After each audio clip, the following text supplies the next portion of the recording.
sipping your tea?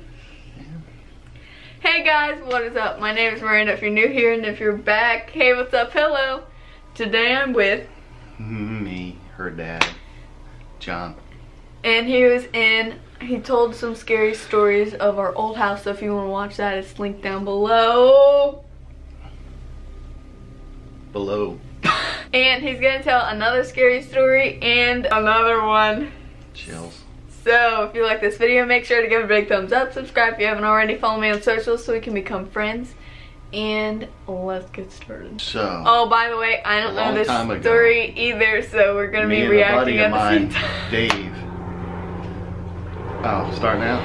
Oh my gosh, just go. And begin. So one time, a long time ago, when I was young, around 14, 15, 16, in that age group there, when we lived back up in Maryland, me and my buddy Dave, we were spending the night at his house. He lived with his grandfather and some other of his family in this big house together, an old house. So one time we decided to go up to walk up in the woods behind his house one late night. As we went to walk up there, they had this old pond which was really super shallow, but every year it would freeze and they turned into an ice skating rink. But there was a road that went around it. It was really big, and this road you could drive around, but it was all covered in trees from either side, so it was like a tunnel when you walked through it. So one dark, scary night, we were walking up around there, probably like 12, 1 o'clock in the morning, something like that. What were you doing out that late? We were walking in the dark on a scary night. It was good times. So we're walking around. As we're walking, we're out in the middle of the woods. We're far away from everybody. And as we start walking around, we start to hear like these crows or some sort of high-pitched bird sounding creatures start to make noises, starting to like kind of like call in the tree lines above us. And then as we continued to walk, it was more and more until it felt like thousands of them started to swarm and started to go. And we heard like something with huge monster wings started to flap. So we just took off out of there. And then when we did that, we just heard the whole trees go bonkers, which sounded like 1,000 birds taking off out of there. But they were coming after us, it seemed like. So we ran out of the woods, we ran all the way down the hill, and we ran right into his garage. And we went in there and we caught our breath, and as soon as we went in the garage, all noises stopped. So there was nothing going on. So we were sitting in the garage, we still had the door open, we were looking out there, we didn't see nothing, we didn't hear nothing for a while. We decided to stay in there.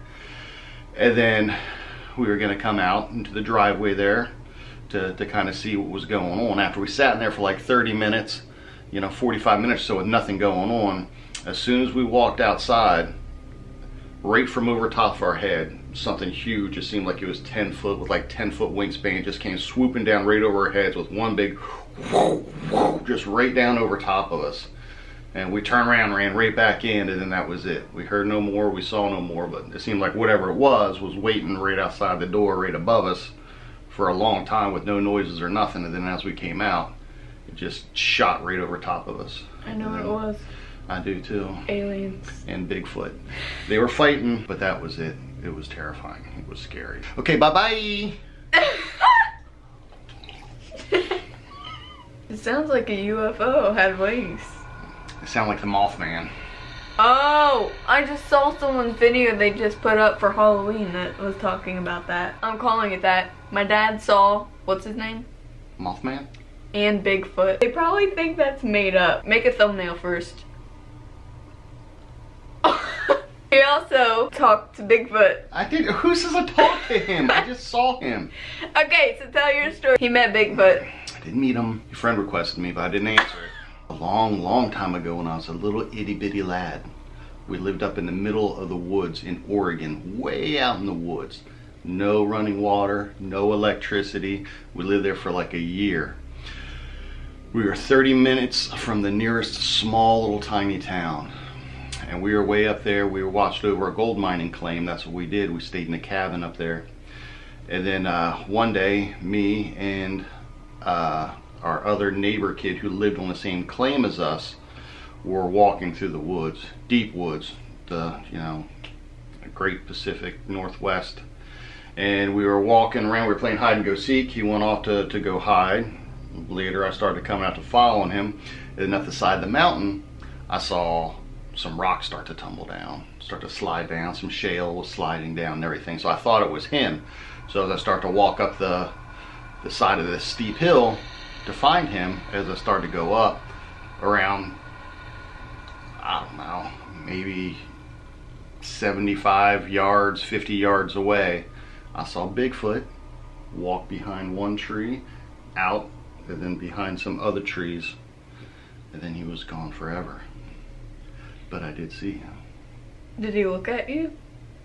I don't think he did. I saw him. He was just minding his own business? Yeah, he was texting somebody. He wasn't even paying attention. Stop! People aren't going to take this seriously.